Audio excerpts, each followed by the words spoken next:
before I knock this arrow and get settled in for the afternoon hunt.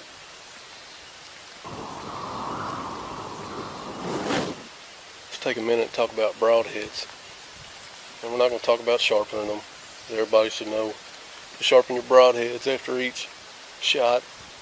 And if you don't know any better than that, probably ought to hang up the bow, stick with the gun hunting. Let's take a second to get out of my way. Talk about mechanicals. Most of your mechanicals are going to come with some kind of O-ring or rubber bands to keep the blades in place until impact. Now, I don't know if you've ran into it before, but if you shoot them long enough, it's bound to happen. If you don't pay attention to these O-rings or rubber bands, they'll get old or dry rotted or get hung on something and they'll break. And then what happens is you've got an open blade. You've got one arrow that's shot. Can't use it for that day. The broadheads that I shoot are made by Trophy Ridge, called Meat Seekers, 3-bladed. They work great. Love them to death. Been using them for many seasons now. But they're just like any other. They're held in.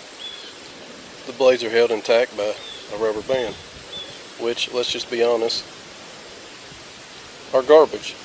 A trick that I learned many moons ago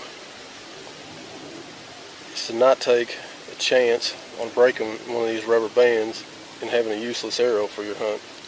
What I do is I double them up. I'll roll one rubber band onto the arrow shaft.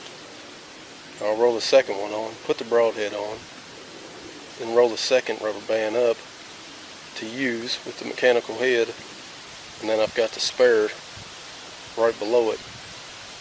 Now, I've shot many animals with both bands. Usually the one that's holding the broadhead's going to break, of course, but more times than not the second one just rolls up the shaft, clean it off, roll it back down, use it as a spare.